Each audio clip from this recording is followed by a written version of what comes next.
Dengan dikeluarkannya ultimatum pada 9 November 1945, kedua belah pihak, Inggris dan Indonesia, bersiap guna mengantisipasi kemungkinan terburuk pada esok hari.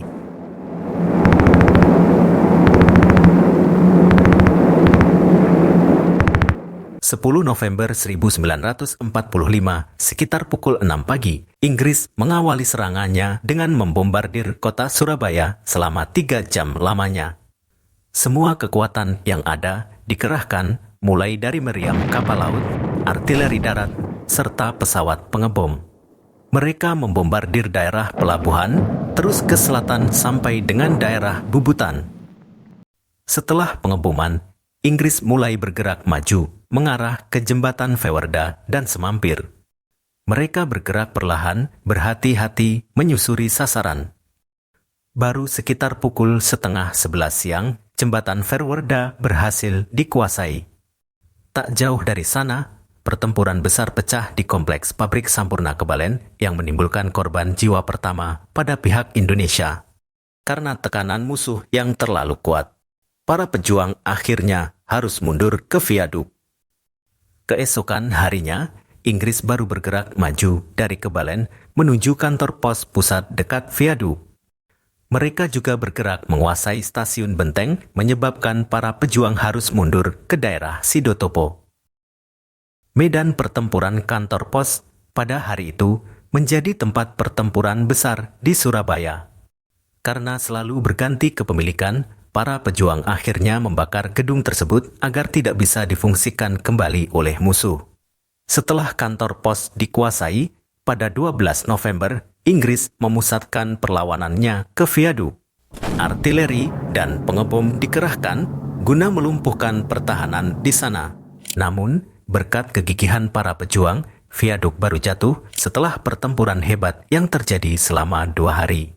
Kemudian pada tanggal 14, Inggris memulai harinya dengan menghujani stasiun Gubeng dan stasiun Wonokromo. Mereka lalu bergerak menguasai kantor gubernur, stasiun Surabaya Kota, dan stasiun Sidotopo. Pertahanan di sekitar stasiun Pasar Turi berhasil dijebol pada tanggal 16 setelah daerah Bubutan jatuh pada hari sebelumnya. Kontak senjata hebat dengan musuh terjadi di daerah Kranggan yang membentang sampai Kentengkali. Menurut Inggris, di akhir minggu pertama pertempuran, pejuang Indonesia terlihat mulai bertempur dengan lebih terstruktur dan terarah, yang membuat pihaknya menjadi kewalahan. Perlawanan-perlawanan juga terjadi pada sektor lain di Surabaya, namun lebih terkonsentrasi di pusat kota. Memasuki minggu kedua pertempuran, Inggris terus bergerak maju menyusuri pusat kota Surabaya. Pertempuran yang sebelumnya berada di Kranggan, kini harus sedikit mundur ke sekitar Tunjungan. Daerah Rangkah yang berada di timur juga mengalami kontak senjata hebat setelah musuh berhasil menghancurkan pertahanan di Kenjeran. Pertempuran-pertempuran tersebut masih berlangsung hingga 3 hari ke depan akibat perlawanan sengit dari pejuang. Keesokan harinya, pada 19 November, para pejuang yang berada di Kapasari melakukan penarikan dan bertahan di daerah rel kereta Tambak Sari. Karena kesal pergerakannya tertahan selama 3 hari, pada tanggal 21, Inggris akhirnya melancarkan serangkaian pengeboman dan pembombardiran meriam guna melemahkan perlawanan pejuang. Daerah Sawahan kemudian berhasil jatuh pada hari itu. Perlahan tapi pasti, Inggris mulai menguasai pusat kota Surabaya. Lalu pada tanggal 26, stasiun Surabaya Gubeng berhasil dikuasai setelah pertahanan yang ada di sana dihancurkan. Mereka juga mulai menyisir daerah Darmo pada hari itu.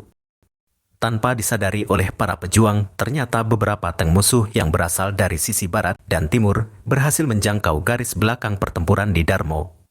Kolom tank tersebut bertemu di jalan utama Wonokromo yang kemudian bergabung untuk membantu pertempuran.